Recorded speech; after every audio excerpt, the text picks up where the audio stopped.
बाहर है 3-4 दिन से बारिश लगातार इस तरफ पड़ रहा है। मेरा ये जो बनाए हैं ये देख सकते हैं कितना सारा पानी भर गया है इसके चलते।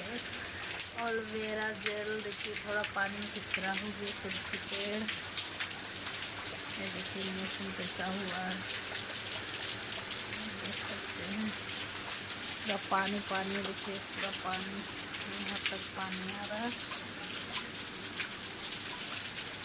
बारिश का मौसम थोड़ा अच्छा भी है, थोड़ा खराब भी है। इसकी वजह से सबको तबीयत खराब हो रहा है। हम भी इधर हैं क्योंकि पानी इतना पड़ रहा है कि तबीयत हो गई खराब, सर्दी खांसी